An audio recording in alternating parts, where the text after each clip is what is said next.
আজকে বানাবো লাউ দিয়ে মাছের ঝোল। তো তার জন্য আমি মাছটাকে ম্যারিনেট করে রেখে দিয়েছি। একটু নুন, একটু হলুদ, একটু মরিচের গুঁড়ো দিয়ে ম্যারিনেট করে রেখে দিয়েছি। মাছগুলোকে এখন আমি ফ্রাই করে নেব। তো কড়াই গরম হয়ে গেছে, এখন আমরা তেল দিয়ে দেব। তো মাছ ভাজার জন্য তেলটা কিন্তু ভালো করে গরম হতে হবে, একদম ধোয়া উঠতে হবে।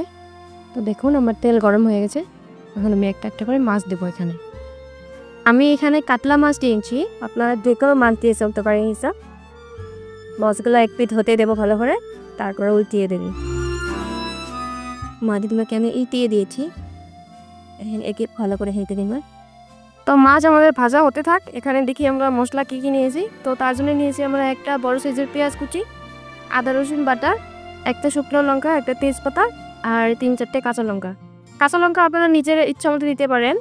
নিয়েছি এখানে 1 চা চামচ লঙ্কা গুঁড়ো, 1 চা চামচ হলুদ গুঁড়ো, 1 চা চামচ জিরে ধনে আর লবণ স্বাদ অনুযায়ী।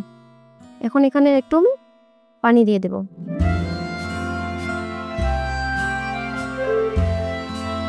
এটা একটু মিক্স করে নেব, ভালো করে মিক্স করে নেব। এটা একটা পেস্ট হয়ে যাবে। দেখুন এটা আমি 10 মিনিটের জন্য রেখে দেব। তাতে কী হবে, গুঁড়ো মশলাগুলো ভালো করে ফুলে যাবে। একটা বাটা মশলার যে একটা স্মেল, একটা যে গন্ধটার টেক্সচার থাকে, ওটা আসবে একটু একটু। যেহেতু আমরা মাছ দিয়ে লাউ রান্না করব, তার জন্য লাউটাকে এখন আমরা কেটে নেব ভালো করে। তো লাউ আমার কাটা হয়ে গেছে, এখন আমি এটাকে ধুয়ে নেব ভালো করে। আমি মাছ ভাজা তেলটাই ব্যবহার করছি। তেলটা গরম হয়ে গেছে, এখানে আমি পেঁয়াজগুলো দিয়ে দেব। পেঁয়াজটা একটু গোল্ডেন ব্রাউন হওয়ার জন্য চিনি দেব। পেঁয়াজটা একটু ব্রাউন হয়ে গেছে, দিয়ে দেবো আদা রসুন বাটা, দিয়ে দেবো একটা শুকনো লঙ্কা, একটা ছোটো সাইজের তেজপাতা। এখন এটা একটু ভাপতে একটু পানি দিয়ে দেবো। দিয়ে দেবো চেরা কাঁচা লঙ্কা, দিয়ে দেবো আমাদের বানিয়ে রাখা মশলার পেস্টটা।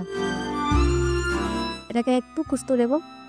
দেখুন মশলা কষার পরে আমি এখানে জল দিয়ে দিয়েছি, এবং জলটা ফোটার পরে আমি এখানে ভেজে রাখা মাছগুলো দিয়ে দেবো। তো ঝোলটার বলক উঠে গেছে, এখন আমি এখানে ভেজে রাখা মাছগুলো ঢেলে দেবো। মাছগুলোকে একটু কষতে দেবো ভালো করে, ঢাকা দিয়ে দেবে। তো মাছ আমাদের হয়ে গেছে, এখন আমি এটাকে একটা একটা করে উঠিয়ে রাখবে। দেখুন মাছগুলোকে উঠিয়ে রেখেছি। এখন আমি এই মশলা চাই লাউগুলো দিয়ে দেবো। লাউগুলো একটু নেড়ে চেড়ে কষতে দিব। লাউগুলোকে আমি ভালো করে কষিয়ে নিয়েছি, এখানে আমি এখন ঝোল দিয়ে দেবো। এটা এখন একটু ঢাকা দিয়ে রাখবো, বলক উঠলে এখানে মাছ দিয়ে দেবো। যেহেতু ঝোলটা ফুটে গেছে, এখন আমরা এখানে মাছগুলো ঢেলে দেবে, একটু হতে দেবো।